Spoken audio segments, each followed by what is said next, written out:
this time. Taylor taking a deep shot for Hyatt. Separation. Third and goal. Taylor to the end zone.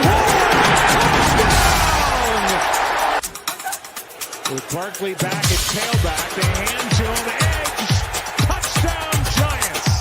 And a nice aid that bad last stop. So he's back in there. 4th down and 7. Play action from DeVito. End zone. Catch is made. Touchdown. Isaiah Hodgins.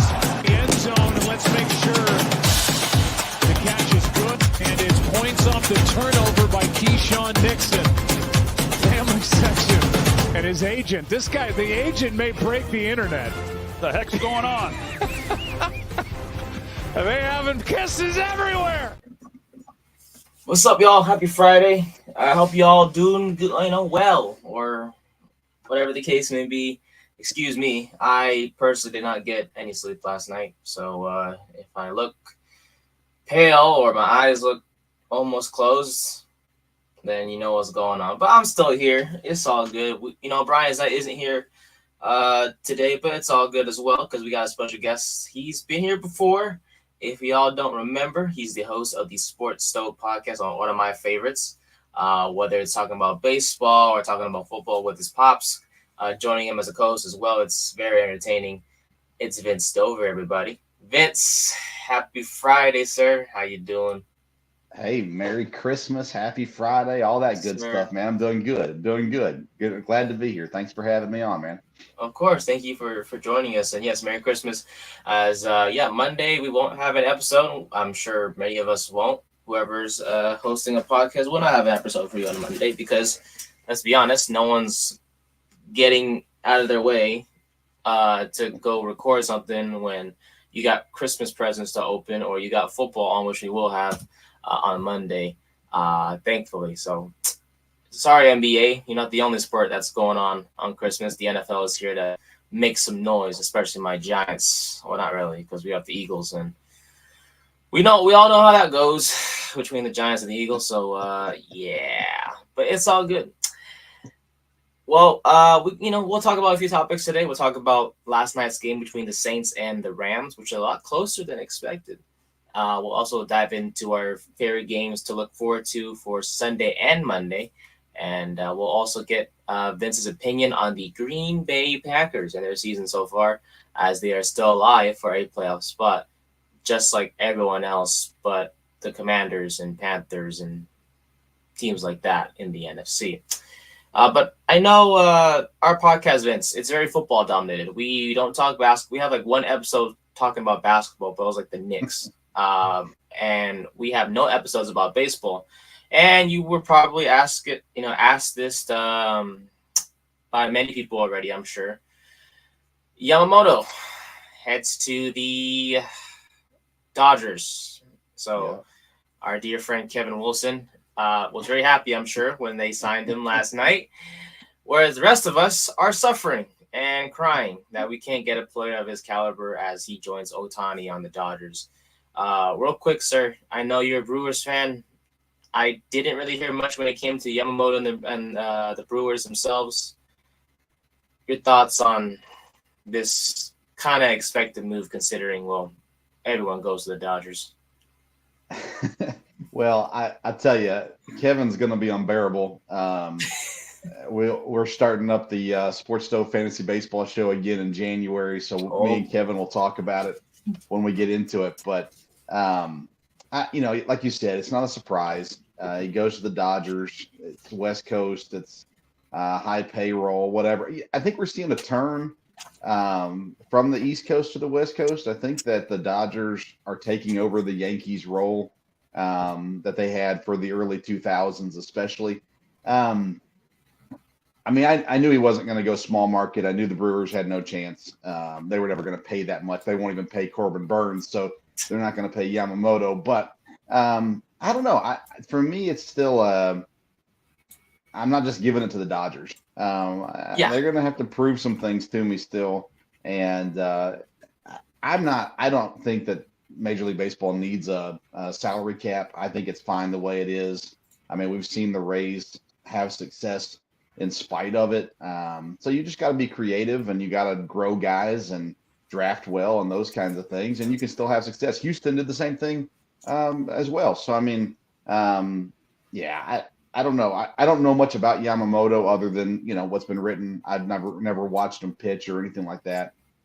So until I see him succeed, I'll sit back and just say, you guys spend your money, and we'll try it a different way. I'm sure you've seen this on all over social media where people are saying, "Oh, the Dodgers have Ohtani and Yamamoto, and they make all these signings just to not make it past the NLCS," because ever since the World Series ring from a few years ago, they really haven't done much. Even when they did make the playoffs, they're usually an early exit. I would know, being the Phillies fan. Oh, Phillies and A's fan. We discussed this before, Vince. Phillies and the A's, I thought the Phillies were going to get Yamamoto, but I was wrong. So it's all good. Well, I'll tell you, the Dodgers have been very busy. With Glasnow coming over also. They're doing a lot of interesting things, but Ohtani's not going to pitch this year, and so Glasnow has a hard time staying healthy. I mean, there's going to be issues for the Dodgers still, and they're going to be paying a whole lot of money. So if they don't make it, they've got a window, they've got a 3-4 year window, but if they don't win 2 in that 4 years, I think it's a disappointment for what they're doing financially, at least.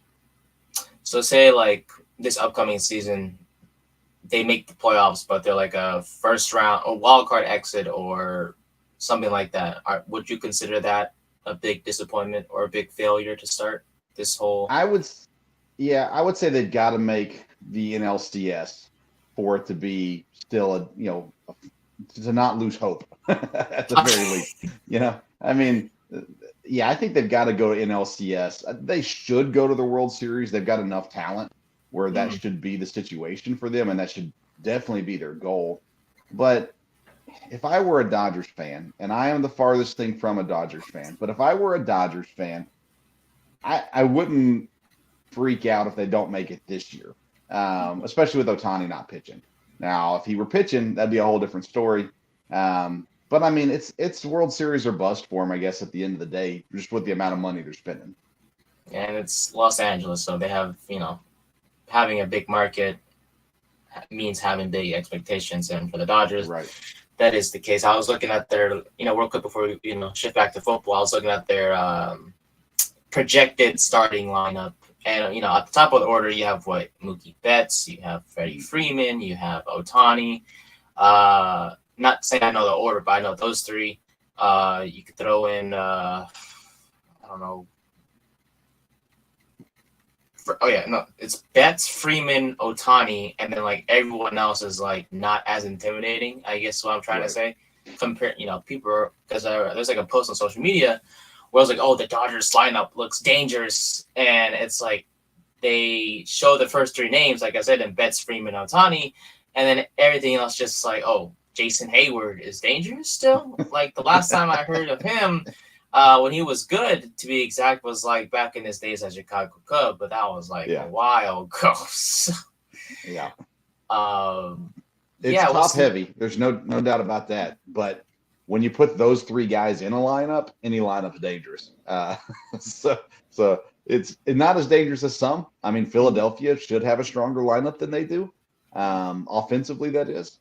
San Diego, maybe. The Yankees definitely should have a stronger lineup. So, I mean, there's teams out there that are deeper offensively.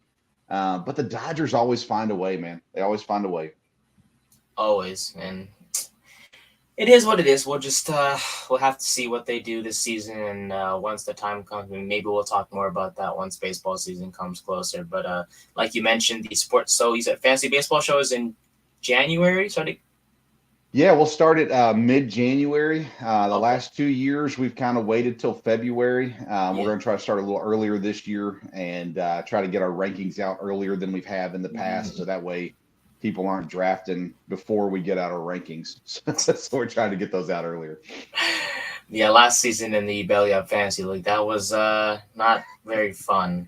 Because I promise you I tried, but my team was just not looking great. So I was maybe next year we'll get them. So maybe this is the year for me. But knowing the people that are going to be in the fantasy league, I will have to temper my expectations. So Well, I'll say this. We love Kevin Wilson. He's a writer for Belly Up Fantasy Sports, and he does the show with me. The last 2 years, me and Kevin have faced off in the first round of the playoffs. I've knocked him out both times, but he's had a far better regular season than me both times. But I've just been able to sneak it out in him in the playoffs. So he's ready for revenge. He's going to be coming hard this year. I mean, you just said he's pretty good in the regular season. But then again, as they always say, it's not about how you start, it's about how you finish. So, yep. Exactly. So we shall see. I'm very excited. Hopefully get that lead back up and running, and then go from there. And Brian stopping by. He said, wish I could be there. Merry Christmas to listeners, and screw Philly. Big blue, big win coming. Oh boy. Yeah, man. I hope so.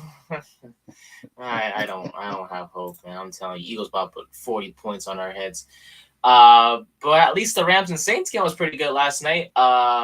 Thursday night football, as we all know, is usually a game where it's a kind of a boring snore fest. You could do something else. You could go watch a movie or whatever the case may be. But this game was a bit different. I mean, you had each team put up over 300 yards of offense. Matthew Stafford, oh man, he looks great. I tell you. Is it 24-34, 328 yards, 2 touchdowns, no picks. Kyron Williams has become a saving grace for not just the Rams, but also us fantasy owners like myself. In a different league, of course, not the Belly Up League, and league I'm with my friends. And he went off yesterday, 22 carries, 104 yards per touchdown. Puka Nacua continues to have an outstanding season, catching a touchdown grab from Matthew Stafford last night as well. And the Rams, they had a 17-7 lead at the half. Saints tried to make a comeback late in the game at 15 points in the fourth quarter, but it was just too late. The Rams just put up enough points and they got the job done. The main thing was, Vince, that each team was 7-7 coming in, with playoff implications sort of on the line, mostly for the Rams compared to the Saints, because the NFC South is so crowded. But your thoughts on yesterday's game, sir, and how does this, I guess, loss impact the Saints? Does it impact them like a lot, or are they still like in the hunt because of the uncertainty of the NFC South? Yeah, I mean, there's so many things from last night. So we'll start with the Saints. And to answer that question, yeah, I mean, they're still in the hunt because the South is so bad. I mean, Atlanta doesn't seem like they want to win. Tampa, I still think Tampa wins the South. I'm on the Baker train, so I think that's it. But isn't this the most frustrating thing about Derek Carr? I like Derek Carr. I root for Derek Carr. But 3 quarters of not much, not enough. And then all of a sudden, the fourth quarter, there it is again. So Derek Carr comes out. The stats look good. 3 touchdowns, 1 pick, 319 yards.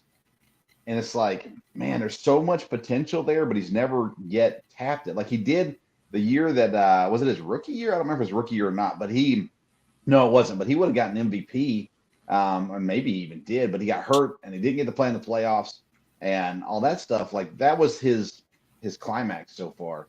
And he's shown that he can do it.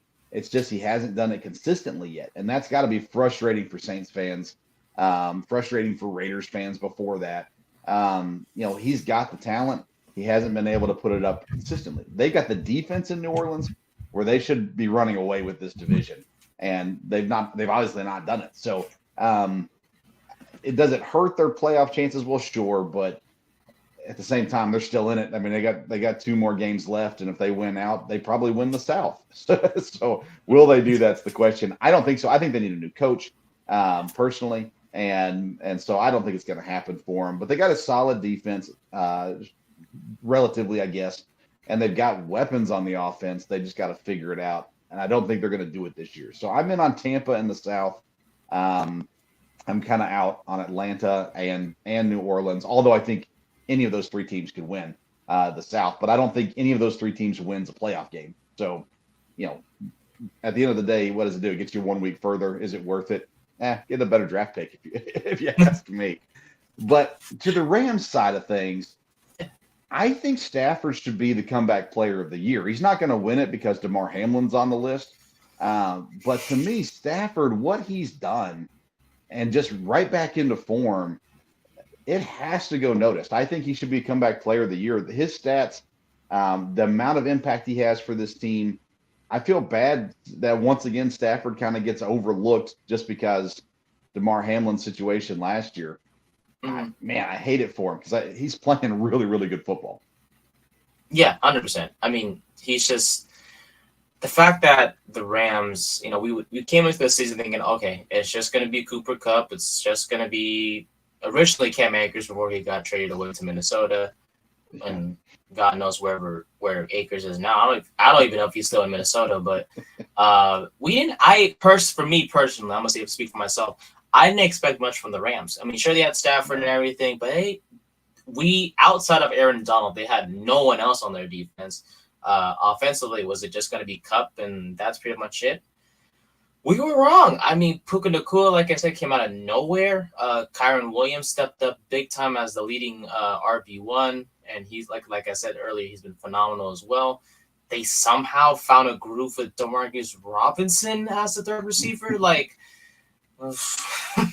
These Rams, they ain't dead. I know the Niners won the NFC West, and we think to ourselves, oh, well, you have Seattle or whatever the case may be. The Rams, if they get into the playoffs, I don't think no one wants to face it. If their firepower is what it is and their defense just does enough, right, they could be scary in the playoffs. Yeah. So at the beginning of the season, me and Dad do a NFL preview, and we go through each division and go through the over-unders on each one. I had the Rams under 6.5 wins. So I was way off on that one. and you're right. I don't think they're the most dangerous team in the NFC, but I do think that there's enough respect on them right now where people would rather face Atlanta, Tampa, New Orleans, whoever comes out of the South any day of the week than they'd want to face the Rams right now.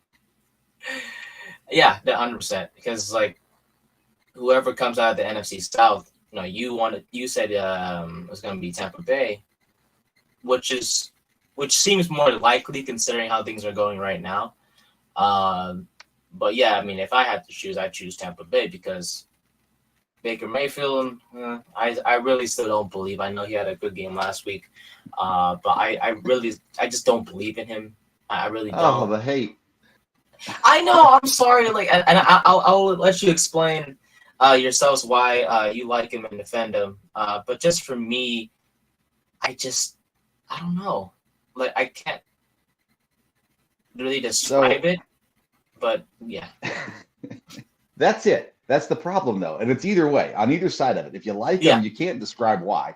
If you don't believe in them, you can't describe why. So before the season started, my deal was his Baker is what is enough for Tampa. That's the way that I put it. Dan Mater, who I absolutely love and fully respect, the fantasy football guru at Belly Up. He came in busting on Baker at the beginning of the year. He said Mike Evans is going to be nothing this year because he has Baker. And I started looking at the stats. I'm like, no, man, Baker always has one or two receivers. And in Cleveland, he always had two that were 1,000 yards, 5 to 7 touchdowns, whatever it may be. And I was like, no, everything's going to be fine for Mike Evans. Well, Mike Evans has been phenomenal this year because Baker's been very good. Tampa's not a Super Bowl winning team. Baker, I don't even think I'd put him in a Super Bowl winning quarterback. That being said, I think he gets overlooked because he was the number 1 draft pick when he shouldn't have been. He was in Cleveland for so many years. And I just feel like we got to throw a little bit more respect on his name from what he's done in his career, both in college and in the NFL. He has been an above average quarterback. I would take him in the top maybe 15 guys right now. And in doing so, that puts him in a good spot, I think. And he's better than I'd take him over Jimmy Garoppolo. I would 100%. take him over I'm trying to think through all the quarterbacks now. I'd take him over Derek Carr right now. I just think his ability to get teammates to rally is incredible. It makes sense in college. but he's been able to do it in the NFL too some. And I don't know. I don't have any reason to like Baker Mayfield. That being said, I'm cheering for him, man. I want him to have some success because I think he's been kind of, I don't know, kind of screwed over in his career by getting stuck in Cleveland, even though he's number one draft pick and got paid a lot of money. I just don't think he got handled correctly there, and I'm hoping that Tampa sticks with him for a couple more years. Yeah, I think the only defense I have for my dislike of him is like, oh, he's bounced around a few different teams now. Why should we still believe in him? But that's the weakest but only defense I could have in terms of if I had to explain to you or someone why I just don't believe in Baker, that's the only excuse I have is, he hasn't been on one team the whole time and he's a number one overall pick. If you were the first overall pick, you should be on the same team and still leading them to champion or, wins or playoff wins and so on and so forth. But at the end of the day, maybe it's just about finding the right fit. And Tampa Bay has done that, having the weapons that he's had in Evans and Godwin, and you factor in the backfield with Rashad White, not your typical between the tackles type of back, but he's shifty enough to be, solid, I should say. And he's also a receiving back too. So can I take over your show for just a second? Oh, of course. I like to play this game with my dad. So you got to pick. All right. So I'm going to give you Baker and you got to pick which one you take. Sure. All right. So let's start a little lower. Baker or Gardner Minshew? I'm taking Baker. Okay. And I like Gardner Minshew too, but I agree. Baker's better than that. Would you take Baker or Pickett? Kenny Pickett from Pittsburgh? Baker by far. Okay. So that's some positive things. Let's go Sam Howell or Baker Mayfield? Sam Howell's been erratic. Baker at times, but I'm going Baker. He's more mature as a quarterback and doesn't make too many mistakes like Howell has. All right. Baker or Geno Smith?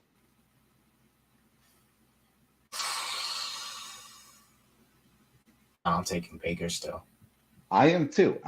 So then you get into like the middle ground of like the Kirk Cousins. Baker or Kirk Cousins? Oh, man. Damn. Oh, man. That's tough. I'm going Cousins. I would take Cousins over Baker. Baker. Yeah. Because Cousins, I feel like Cousins will make like less mistakes than Baker. Yeah, this is where it gets like really tough for me. I was like, okay, wait, because both quarterbacks, they're not on top of my list, but it's like, right. Cousins he did lead the team to the playoffs last year, so yeah. But you put Baker on the Jets. The Jets have more wins than they 100% do this year. You put them on Washington. I think Washington has more wins than they do this year. That's the kind of way I look. You put them on Atlanta. You give them to Atlanta, I'd say 2 more wins than what Atlanta has right now. So it's not drastic improvement necessarily, but I tried to, for whatever reason, I'm on this thing this year where I'm trying to get people to respect Baker more. Yeah. And I don't know why it is. It's just, I don't know. I feel like his stats line up more with the top half of the quarterbacks more so than the bottom half of the quarterbacks. So there you go. That's my game for today. So in the end, the lesson learned here is that Baker Mayfield is better than we think he is. Yes. From a statistical standpoint and everything like that. Well, you do know I love statistics, so if you bring up numbers with me, I believe. I believe in numbers. And look, the Buccaneers are 7-7. They're still in the playoff hunt, have a chance to the division. Even though it's a weak division, as long as you win it, no one even cares. And the Bucs have a chance to do it, except the Panthers. The Panthers have obviously no chance because, oh boy, you cannot have a quarterback play behind that offensive line. I'm sorry. Oh boy, Bryce Young is dying back there. I tell you, he is. I'd be scared myself if I had to play behind that offensive line. Vince, I tell you, man, I cannot do it. I don't care how much you pay me. I'm not trying to get hit the second I get the ball. I need some time. And give me some wide receivers. Golly, man, right. Adam Thielen's your wide receiver one? No, you. Sorry. They barely beat the Falcons like 9-7 on Sunday, and Yeah. That was just depressing. And that's coming from me. It's coming from me, okay? We won a game 10-7 like not too long ago against the Patriots. That was I don't like those type of games. No, but a team that's been pretty exciting this year is the Green Bay Packers, which ironically, a team that you cover and you are a big fan of yourself. My apologies for a couple weeks ago. We had to do it to you on prime time. I was I was kind of scared. I tell you, when heading to that game, Jordan Love was on a pretty good hot streak. Not turning the ball over as much, throwing touchdowns. So whether it's to Dobbs or Wicks or Jaden Reed, whoever the case may be, he was doing really well. Especially being the Chiefs, that's definitely an accomplishment. So heading to that Monday night game, I was thinking, this could either go one way or the other. And surprisingly, Jordan Love was kind of brought back to earth. And then the Giants won the game, but that's not the point. I'm not here to talk about that game because otherwise, if the Giants lost, I wouldn't be talking about either. So the Packers are 6-8 this season. They are still in the hunt for a playoff spot, still very much alive despite their record. That's how bad the NFC is. Before I get to the numbers and what I like from the Packers and stuff like that, what are your thoughts on the Packers season so far? Have they surprised you? Have they impressed you? Have they not impressed you? What do you like, dislike, stuff like that? Well, they've done exactly what I thought they were going to do, honestly. I had them pegged at about in between 7 and 9 wins. Potential to be in the playoff race, all that kind of stuff, but nothing drastic, nothing great, nothing horrible, kind of all at the same time. The defense stinks, and it's not the talent, it's the DC. They got to make a change. What's killed them though has been injuries. Aaron Jones being out. He's a leader in the locker room. He makes things go on offense, and without him, AJ Dillon has been really disappointing overall, and so that's hurt. I love what Jordan Love's done. First year as a full-time quarterback. I think he's going to grow a lot this offseason. As a fan, I got hope, man. I got hope for the future, and I was okay with not making the playoffs. I was okay with, hey, let's go get us a good draft pick and build that O-line up a little bit and improve some things on the depth on defense. But, right now they're still fighting for a playoff spot. They're on the outside looking in, but a possibility still. So, I have all kinds of hope. I'm very positive this year, even the way the season has gone, because my deal is we're looking down the road. We're not going to win anything right now. So let's see how we're looking into these young receivers, man, they don't have any veterans, not in the tight end room, not in the wide receiver room. They're all second year or rookies. And I thought that was going to be a horrible thing. They've actually played pretty well, and having Jaden Reed come in and be a major impact player for him is huge. And now the backup tight end, Tucker Kraft, he was a rookie. The other rookie got hurt, Musgrave. Yeah. And Kraft just looked really good, and maybe he's going to steal that number one job even when Musgrave comes back. So I love what the future looks like, but I'm okay with what the present looks like also. That's good to hear. Honestly, I you would think like, 6-8, oh, it's been a bad season. We're struggling with this, we're struggling with that. No, the Packers, they're not doing too bad of a job. The record doesn't say so, but like you mentioned, there's still in contention for a playoff spot. Offensively, they're literally the definition of average, 18th in total offense with 328 yards of offense per game. Rushing yards per game and passing yards per game are like in the average range. Not top 10, but maybe like top 15, top 20 at worst. Defensively, you mentioned how they got to fire the defensive coordinator. I was looking at the stats and stuff like that. Almost 350 yards allowed per game to opposing teams, which is 23rd in the NFL. You're not too bad against the pass, but against the rush, that's 30th, I believe, in yards allowed. So basically third worst, which is not good. So the defensive coordinator is Joe Barry. Oh, okay. I heard of his name before. Yeah, he definitely got to go. I'm sorry. Yeah. No. I know you're talking about the future and everything, but he's not part of that future. No way, no. Because you can't have these numbers, pop out and say, okay, well, we shouldn't fire the coordinators, the players, even though some people who don't watch football could say, "Oh, well, Jair Alexander has missed games." Yeah, but what about everyone? Every team has injured players. You Exactly. got to be able to play through that. Now, some of that's on the GM.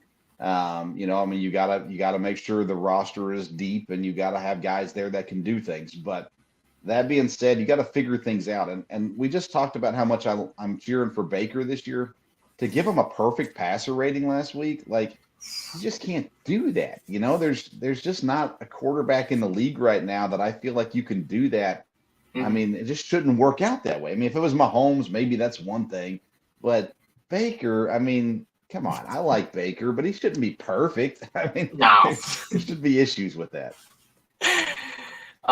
Speaking about ratings and whatnot with quarterbacks, I was looking at the what's it called, advanced stats, because I discovered this website not too long ago, and it's called a playerprofiler.com, and it's like they have these advanced stats for like quarterbacks, running backs, receivers, and all that stuff. And this might be a joke, but they said that Jordan Love's comparison is Dan Orlovsky from the Lions not too long ago, which was kind of weird. Kind of comedic because Orlovsky didn't do much. So, I don't know. Just want to bring it up. But anyways, I was looking at the advanced stats. And, for me, when it comes to just football in general, I like big plays, Vince. I like deep balls down the field. I want my quarterback to sling it.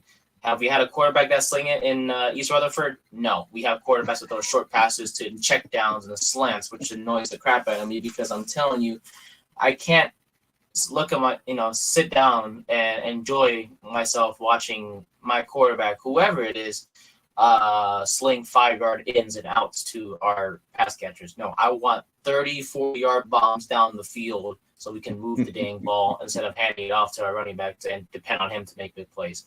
And I bring up the deep plays because Jordan Love has 64 attempts when it comes to the deep ball. 64 deep ball attempts. That's third in the league.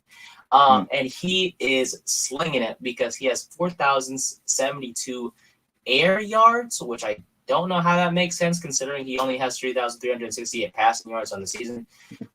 So I may have looked at that wrong, but the point is, so what that means is I think is they count the yards from where he throws it versus the line of scrimmage. There you go. Yeah. Okay, I was gonna say, yeah. How does that make sense numbers wise? But oh man, this is where the no sleep thing is kicking in, Vince. I tell you, this is where it's kicking in. But yeah, a number that stands out for me was that when it comes to expected points added, he adds 81.4 points to the team, which is 9th best in the league. So you can't say he's not a good quarterback because he is. He's doing a hell of a job. Like throw in, we're not going to mention Baker because I would take, to be honest, Jordan Love over Baker Mayfield based off what I see in this season. But I'm saying you put someone like I don't know, Daniel Jones. I can't even think of anyone. Daniel Jones in his offense. He's not leading his team to wins. Jordan Love has done a hell of a job this year, and I'm just really impressed by him. The running game is a bit messy.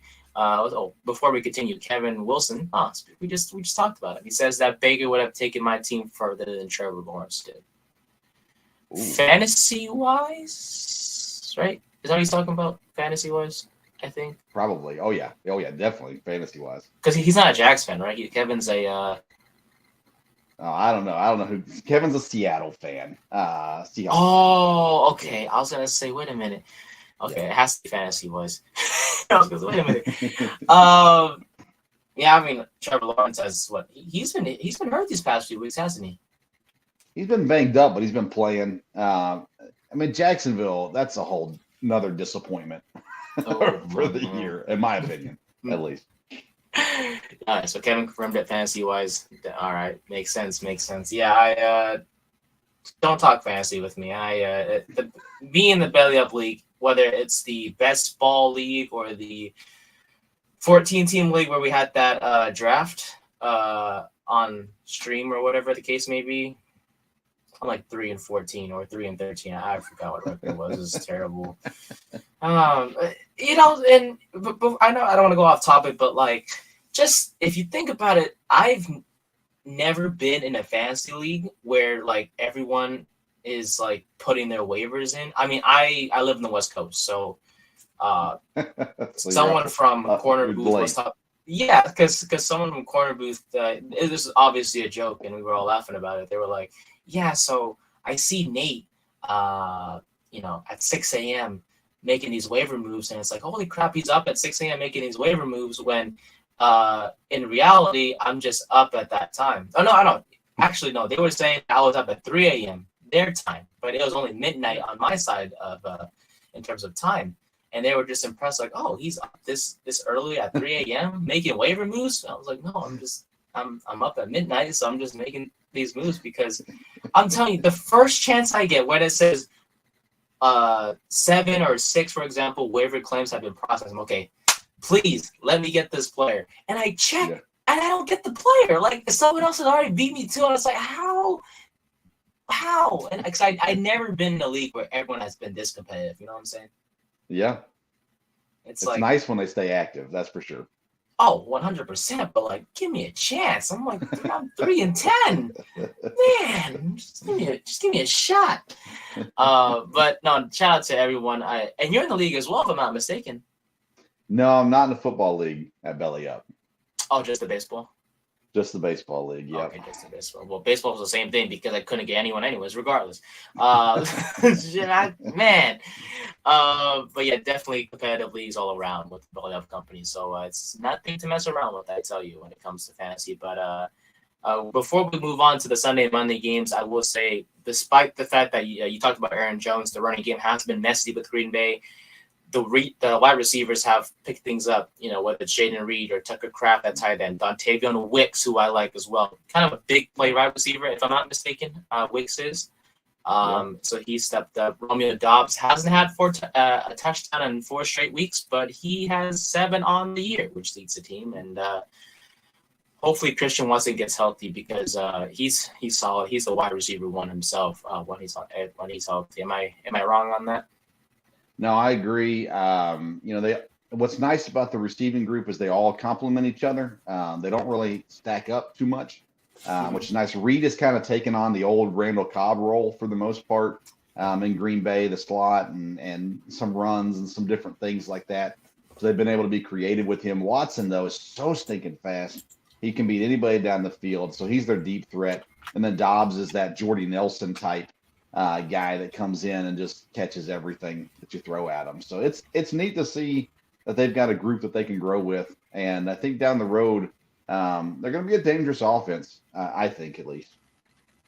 All righty. So the next 2 games is the Panthers and Vikings. All are on the road. Do you expect them to win out and finish? No, actually, no, 3 more games, if I'm not mistaken, right? Because it's 6 and 8, so that means there's 3 more games. They got the left. Bears. Yeah, they got the Bears in the last week. So okay, do you expect them to win out the rest of the year, or are we kind of hesitant on one of those games? I think they definitely can. Minnesota's the game that I'd be the most worried about.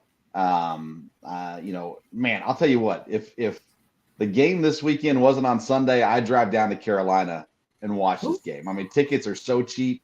But I'm a pastor and skipping church for football is probably not ideal.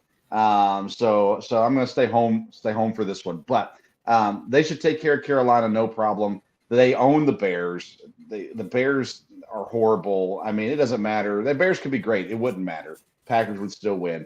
Minnesota's the one that scares me a little bit. But I think they can win out. And I think if they win out, they make the playoffs. I mean, you're talking about 9 wins. That's going to make the playoffs in the NFC. So I don't know. I try not to get my hopes up, but I'd like to think it's a possibility at least.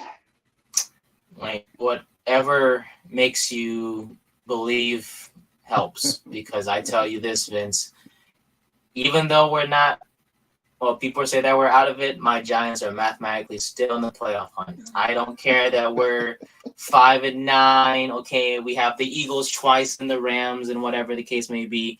We're still in it. So until we're officially out of it, I believe in my G-men. which may be a bad mentality to have because on Monday, Christmas might not be as happy for me as I thought it would be. Man, I'm telling you, what you have to do, and this is not advice I give often, Nate, but just give up. Just say Okay. this year's over, and then if they somehow make it, you're ecstatic. True. But if you just go in on, you know what, ain't gonna happen. It's not our year. Let's see if you want to lose. You want to get a better draft pick, get a better quarterback, all that kind of stuff. So just anticipate the loss. It'll make you feel a whole lot better after the weekend. Okay, gotcha. Well, the advice from me, that's going to help for sure. That way I can enjoy my Christmas. I mean, I'm still going to watch the game regardless, but just having low expectations, like you just mentioned, might be the best way to go. Regardless, the Giants game is not the game I'm looking forward to for Sunday and Monday because I have a couple of games that I'm excited for otherwise. But what about you, Vince? What games are you excited to watch this weekend? Obviously, the Packers are going to just beat the Panthers, so there's really no point in watching that one. I mean, obviously, you will watch it, but in terms of games you're excited to watch, is there anything that stands out to you? Yeah, there's a couple, not as many as I would think. With all the injuries to quarterbacks, it kind of takes some of the luster out. The Cincinnati-Pittsburgh game, typically that would be a really fun watch. I'm not interested in that. Easton Stick playing in the Chargers, so I'm not interested in Bills-Chargers. Browns-Texans, I mean, I don't want to watch Case Keenum. I'm not – I don't know. There's a lot of games that could be good that probably won't be good. Atlanta, Indianapolis is a game I'm interested in. A lot of playoff implications in that game. Division possibilities. They could win divisions by winning these games. So I'm really interested in that one. But to me, the Monday night game, Ravens 49ers, I think this determines the MVP of the season. And so I'm really intrigued by this game to see how it shakes out, to see if the Ravens can hold tight with a team like San Francisco, because San Francisco has been just so crazy good. But the Ravens have been too. But again, another team would kind of overlook. Exactly. Definitely 100%. Yeah, for me, as rebuilt the group may be, the wide receivers of Baltimore still scare me. Like, I know Oda's been sort of turning back into what he used to be before, but not as much. I mean, I think in general, the receivers need to step up their game a little bit more, whether it's Zay Flowers, because he was pretty held in check last Sunday. Odell the same way. I mean, Isaiah Likely was like the leading wide receiver for the Ravens, and he's a tight end. And I understand it, the Ravens' philosophy is run the ball, throw to the tight end. That's why Mark Andrews was so dominant these past couple seasons when he was healthy, because that's who, the Ravens focus on throwing the ball to. Not as much as the wide receivers. I don't know why, to be honest. Because you have some pretty good weapons on the outside, and they got to step up for sure. But yeah, overlooking is definitely the best way to describe it in terms of the Ravens. The Niners, on the other hand, this actually ties into our last topic, which we'll discuss in a bit with the MVP conversation. Brock Purdy has done a really heck of a job, seriously, leading this offense. And you can talk about check downs, dink and dunks. This man throws the deep ball too, and he does it at an accurate, has an accurate percentage when it comes to those deep passes down the field. It's not his fault that he has playmakers all around him, whether it's Christian McCaffrey in the backfield, Deebo Samuel and Brandon Ayuk on the outside, and George Kittle on the inside playing tight end. It's really not his fault, so we can't really blame him for that. But well, you took the game I was excited for, Baltimore and San Francisco. But yeah, is there anything else that stood out, or was it just that game for you? I mean, you got these division games that are always intriguing. Philadelphia, New York. I mean, that one could stay close just because it's a division game. Kansas City and Las Vegas. These are games that you look at and go, oh, these should be blowouts, but they never seem to be blowouts. Like these teams always hang around and make things happen. Cowboys and Miami. I have not been a Tua guy. I've been an anti-Tua guy, actually. Now this year he has earned some respect from me, stayed healthy, which is important. And they've played really good football. The Cowboys, they're just hit or miss, aren't they? I mean, they're either going to drop 40 on you or they're going to, put up 10. Like you never know what you're going to get out of them, and you don't know to give the other team credit or to just say it's all on Dallas for being inconsistent. So Miami and Dallas is a game that should be really good, should be a tight game, but at the same time it could be 56-3 Miami wins. You just don't know what you're going to get with it. Yeah, definitely. I mean, Dallas struggled mightily against Buffalo. Yeah, the weather was sort of bad and everything, but that's no excuse. You got to perform well no matter what the conditions are, and Dallas clearly didn't do that. When they lost, I was thinking to myself, is this where Dallas starts their decline a little bit? Because it's always a part of the season where they do really good, and then they start to fall off and just decline slowly but surely. So we'll see what happens in this one between the Dolphins and Cowboys, and we will see. For me, Cowboys and Dolphins was another game I was excited for. I'm excited to see, hopefully, Tyreek back healthy, ready to go. If not, Jalen Waddle will obviously lead the passing or receiving game, I should say. Raheem Mostert has been such a surprise, scoring the amount of touchdowns he's had this season.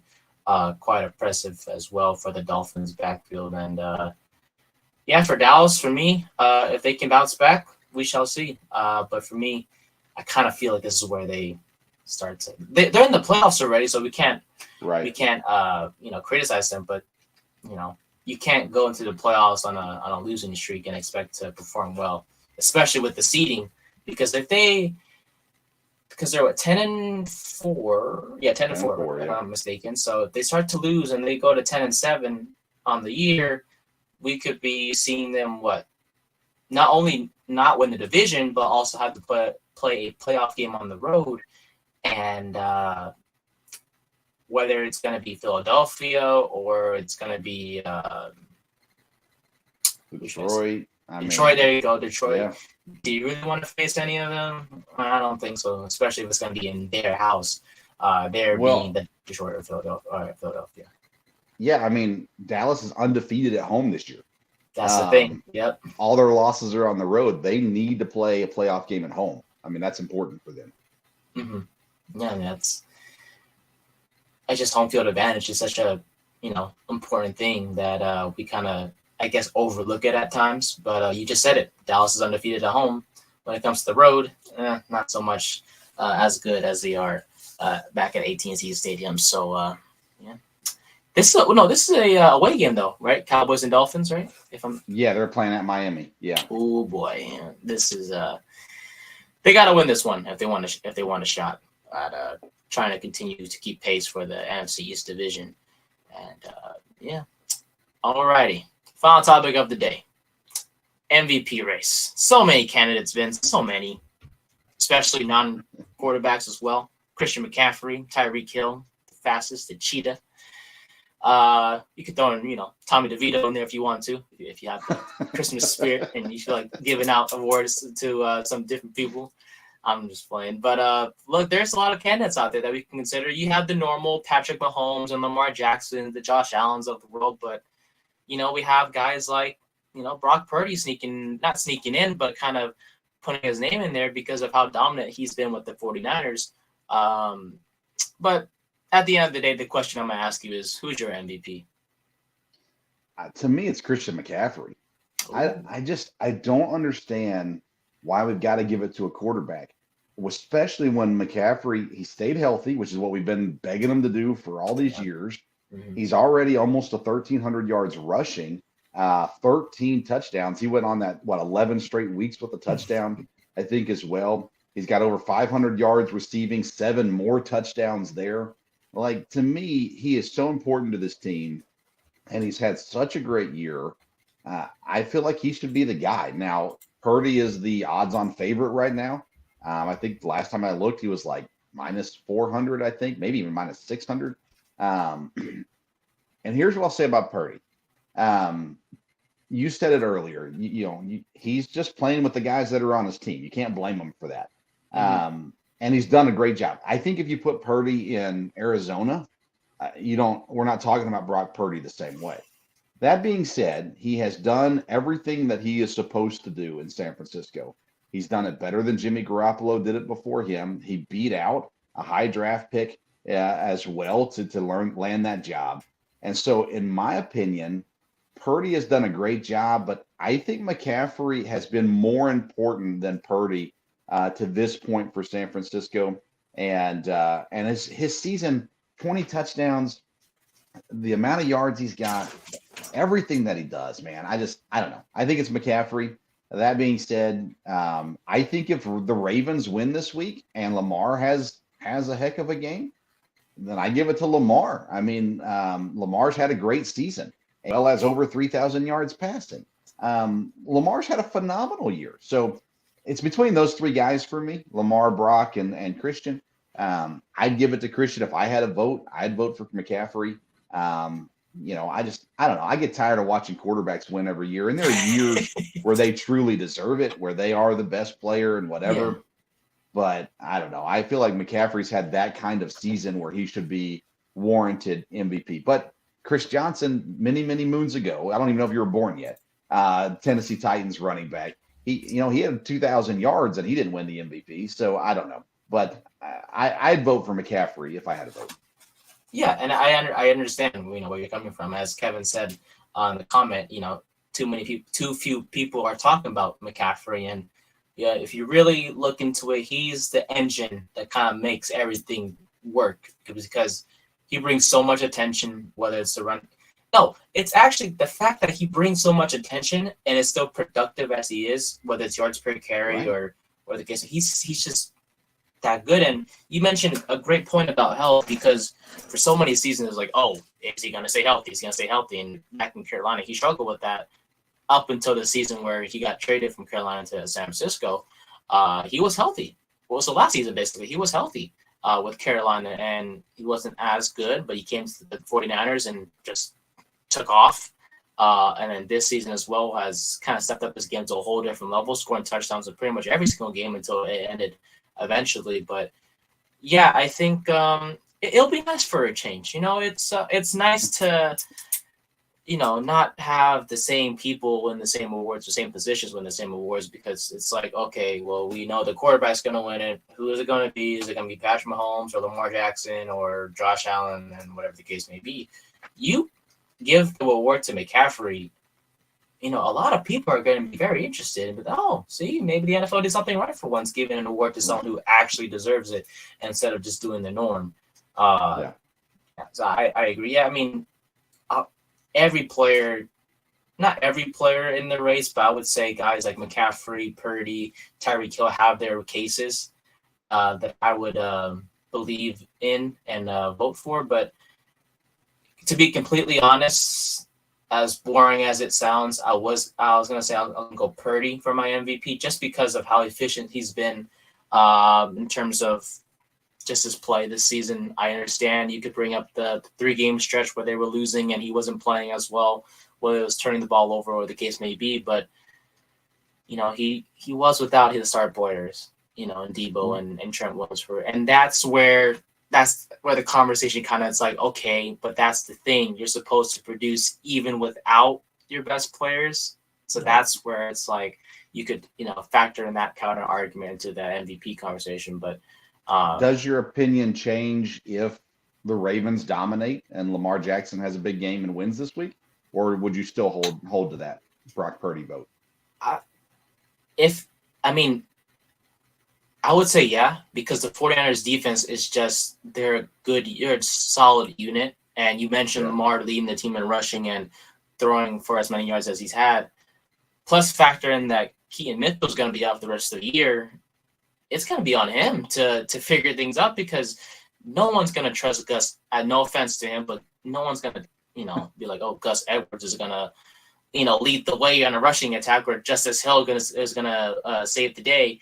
It's going to be Lamar Jackson in his rushing ability as well as his passing ability to lead this Ravens team the rest of the way to wins and into the playoffs and go from there. So, if he has a 250-yard passing type of day, 50 yards on the ground, a couple touchdowns against San Francisco, I will say my vote does change, because at the end of the day, you're beating the best team in the NFL while also maintaining your spot as the number 1 seed in the AFC. So, the fact that those two together, there you go. Why isn't Tua getting more love in the MVP votes? I mean, he's almost got 4,000 yards, leads the league in yards, leads the league in completion percentage, 25 touchdowns to 10 interceptions. He's got his wide receiver in the MVP race. That's the thing. Why isn't Tua getting more love? I think that's the thing, and he mentioned it in a press conference not too long, like yesterday or the day before. It was like, oh, I hear the narratives about, I'm good because I have Tyreek. I'm good because I have Waddle and everything. And that also relates to Brock Purdy because Purdy has Debo and Ayuk. It's just that Tua has Tyreek and Waddle.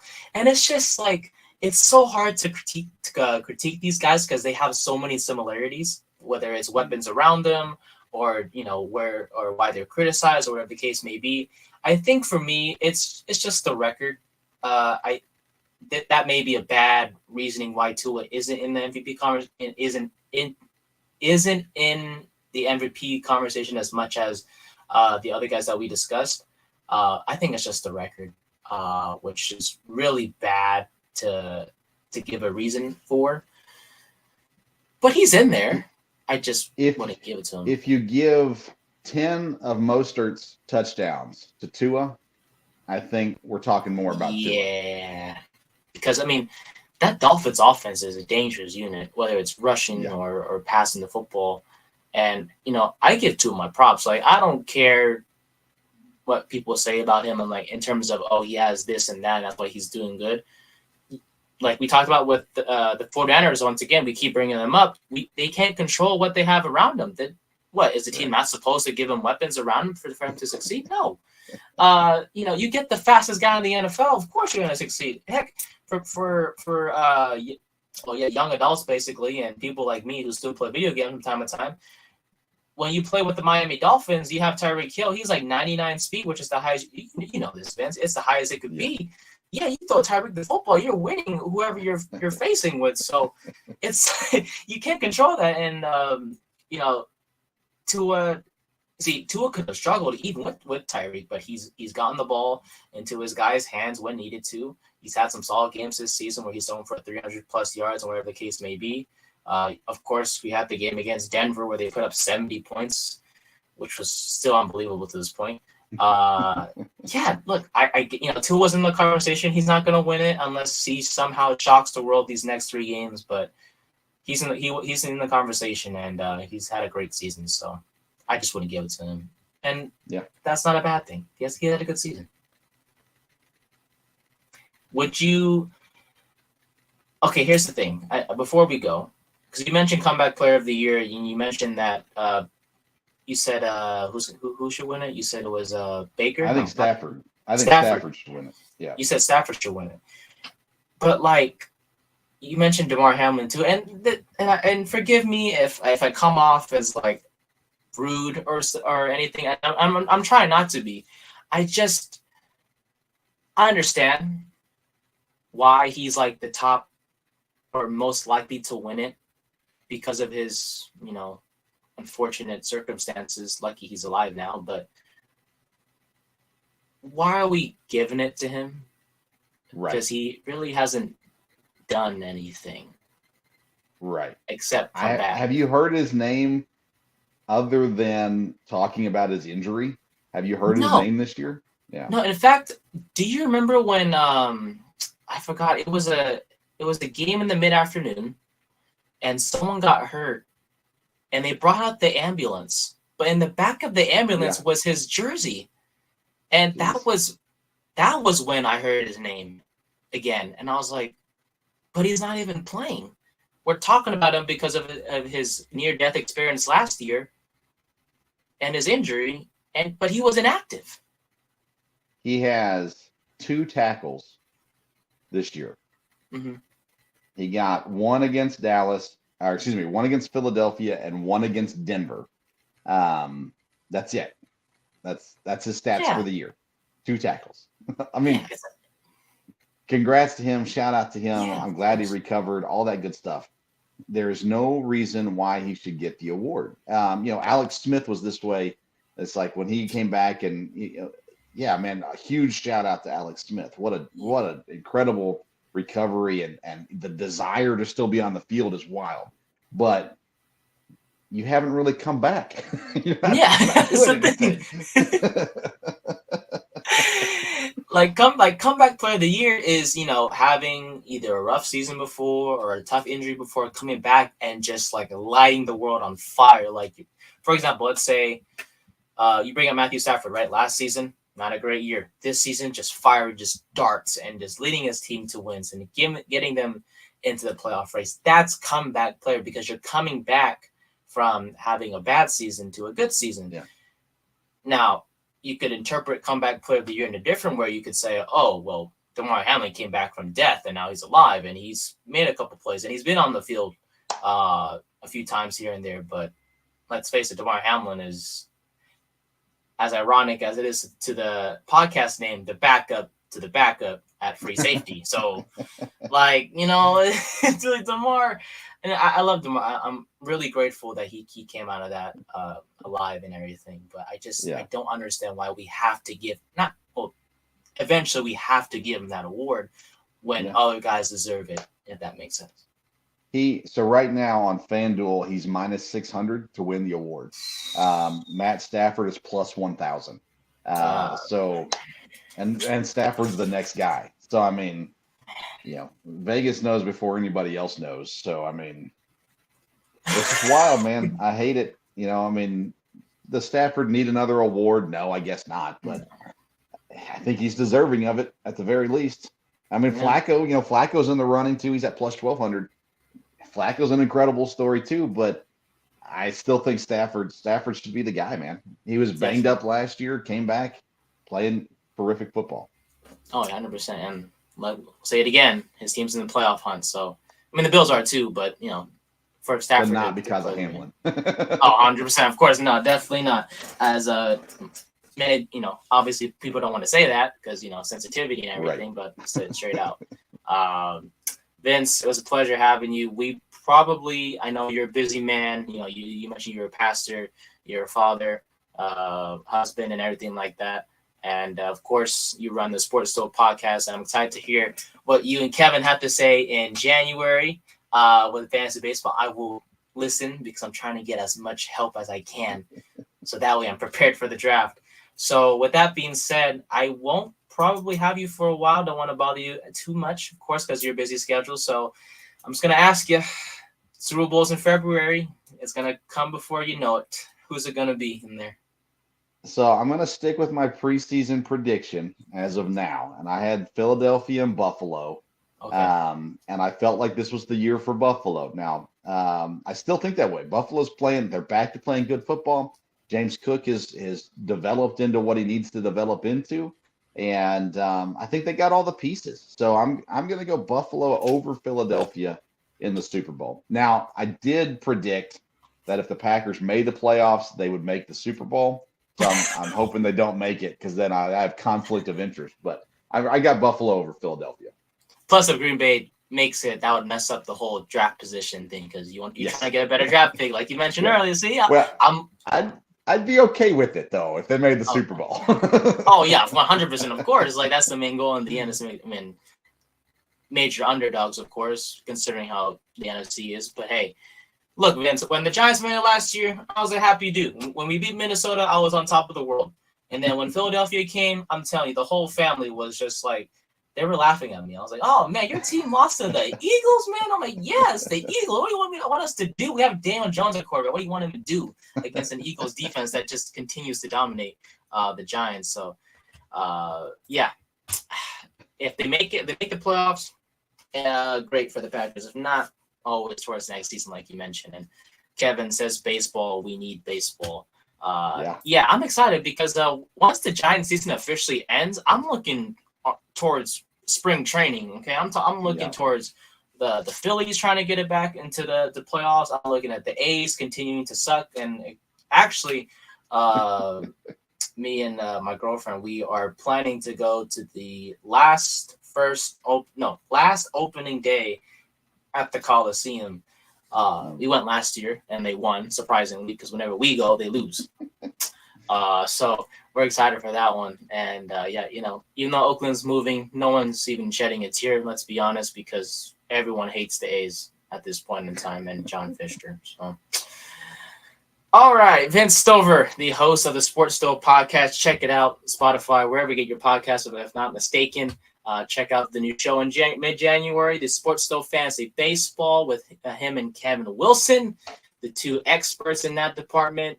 I am not an expert myself in fantasy. I thought I was, actually, until I met you guys, and all of a sudden, there goes my confidence when it comes to fantasy sports in general. So, oh boy, I tell you.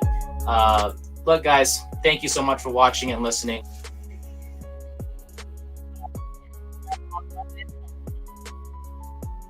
I'm not coming here and recording an episode on Christmas. I'm joined with my family, as well as you guys as well.